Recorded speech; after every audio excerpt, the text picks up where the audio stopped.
आपका शहर जिला बनने वाला है और चेहरा किसका लगा है?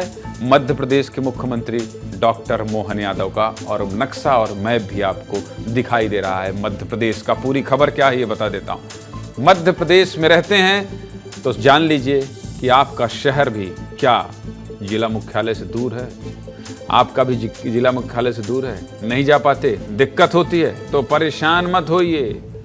मुख्यमंत्री मोहन यादव को आपकी चिंता है, इसीलिए मध्य प्रदेश में जल्दी नए जिले बनने वाले हैं। मध्य प्रदेश सरकार अब प्रदेश के भीतर जिलों का नक्शा बदलने जा रही है। सीएम डॉक्टर मोहन यादव ने जिले नापने के लिए परिसीमन आयोग का गठन भी कर दिया है और अब से थोड़ी देर पहले ये आदेश भी जारी हो गया। इस पूरे मामले पर मुख्यमंत्री क्या कह रहे हैं पहले वो सुन लीजिए, फिर विस्तार से बात करेंगे। सुनाइए।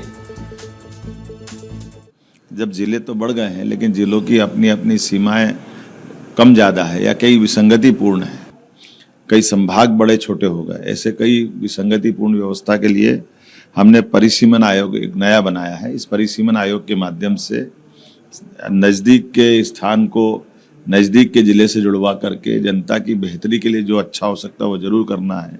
तो संभाग जिले इनका एक बार पुनर्परीक्षण करना है। इसमें मैंने एक आयोग बनाया है। आयोग के सदस्य एसीएस लेवल के रिटायर्ड श्री मनोज श्रीवास्तव जी को मैंने जवाबदारी दी है। मतलब समझ गए? आपको दिक्कत ना हो, आप जिस गांव में रहते हैं, संभाग में रहते हैं, वहां से नजदीकी जिला कौन सा पड़ता है, वहां से जोड़ने के लिए सीएम साहब ने परिसीमन आयोग का गठन किया है। सरकार ने सभी संभागों, जिलों और तहसीलों की सीमाओं को नए सिरे से निर्धारित करने का निर्देश दिया है। परिसीमन आयोग क्या करेगा वो भी जान लीजिए। इस आयोग का मुख्यालय भोपाल में होगा। करीब 1 साल तक ये काम करेंगे। इसके तहत संभागों, जिलों में जाकर जनता से सुझाव लिए जाएंगे। परिसीमन आयोग नई प्रशासनिक इकाइयों के गठन के लिए अनुशंसा करेगा, फिर आयोग रिपोर्ट बनाकर शासन को सौंप देगा। परिसीमन की लगातार मांग हो रही थी। सरकार ने परिसीमन का जिम्मा retired senior IAS officer Manoj Shrivastava को दिया है। कहा जा रहा है कि 2026 तक उनके नेतृत्व वाली टीम जिला, तहसील, संभागों के सीमांकन का काम साल 2026 तक पूरा कर लेगी। मामले पर रिटायर्ड आईएएस वेद प्रकाश क्या कह रहे हैं, सुना दीजिए जरा उन्हें। परिसीमन जो एडमिनिस्ट्रेटिव परिसीमन की बात है, जहाँ तक जिले और संभाग की सीमाओं को निर्धारित करने की बात है, ये डिमार्केशन करके जिलों को नए सिरे से गठित करने की बात है। और ये डिलिमिटेशन विधानसभा लोकसभा वाली बात नहीं है, वो अलग उसकी प्रक्रिया होती है। और ये तो एडमिनिस्ट्रेटिव बात है, स्टेट गवर्नमेंट का काम है एडमिनिस्ट्रेशन और law and order. State list में है तो स्टेट गवर्नमेंट कभी भी जब चाहे ये कर सकती है।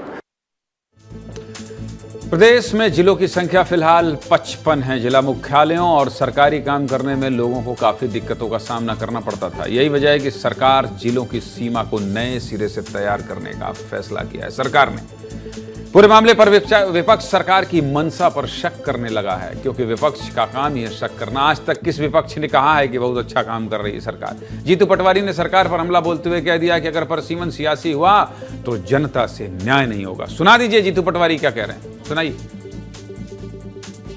बात यह है कि ये सरकार का इंटरनल एक प्रोसेस होता है। स्वाभाविक है कि जिलों की जब क्षेत्रफल की भूमिका अलग अलग होती है, क्षेत्रफल की जो सीमांकन अलग अलग होता है, तो हर जिले का सीमांकन उस भौगोलिक दृष्टिकोण से होना चाहिए, जनसंख्यात्मक दृष्टिकोण से होना चाहिए। पर इसमें राजनीतिक पुट और राजनीतिक दुर्भावना देखी जाएगी तो ये प्रशासनिक रूप से एक तरह से न्याय नहीं होगा।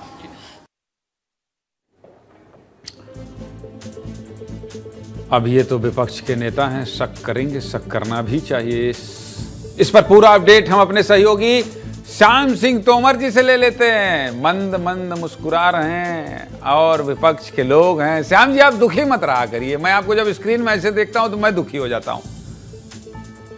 गंभीरता नहीं चाहिए, मौज में सारी बातें करनी है। कौन कौन से जिले वाले और कस्बे वाले खुश हो जाएं, और जो ये राजनीति हो रही, क्या इन्हें शक करना चाहिए? श्याम जी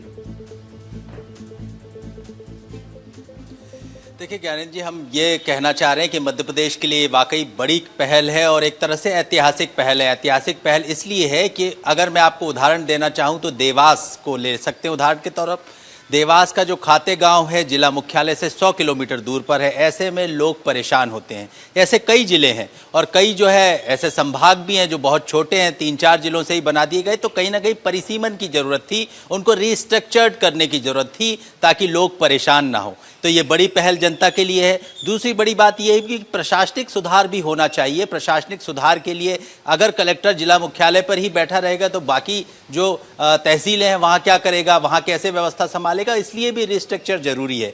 दूसरी बड़ी बात विपक्ष को लेकर आपने कही, विपक्ष का काम ही हमलावर रहना है, विपक्ष का काम है असंतुष्ट रहना है, तभी चीज़ें ठीक होती हैं। मध्य प्रदेश में विपक्ष वही कर रहा है, सवाल संदेह जो है उसके हैं अपने, लेकिन सरकार साफ गोई से कह रही है कि इस काम को हम बखूबी करेंगे और 1 साल में करेंगे। आप देखिए सुबह मुख्यमंत्री ने कहा और शाम को जो है सदस्य की जो है पदस्थापना हो गई। इसकी तो दिल खोल कर तारीफ करना चाहिए, इसकी तो दिल खोल कर तारीफ करना चाहिए। श्याम जी, मैं आपकी बात से सहमत हूं। इस पे शक शुबा नहीं होना चाहिए। जब ना हो काम तब फिर शक करिए, आलोचना करिए। आप ठीक कह रहे हैं, अपनी बात पूरी करिए, फिर मैं दूसरी खबर की ओर जाऊंगा।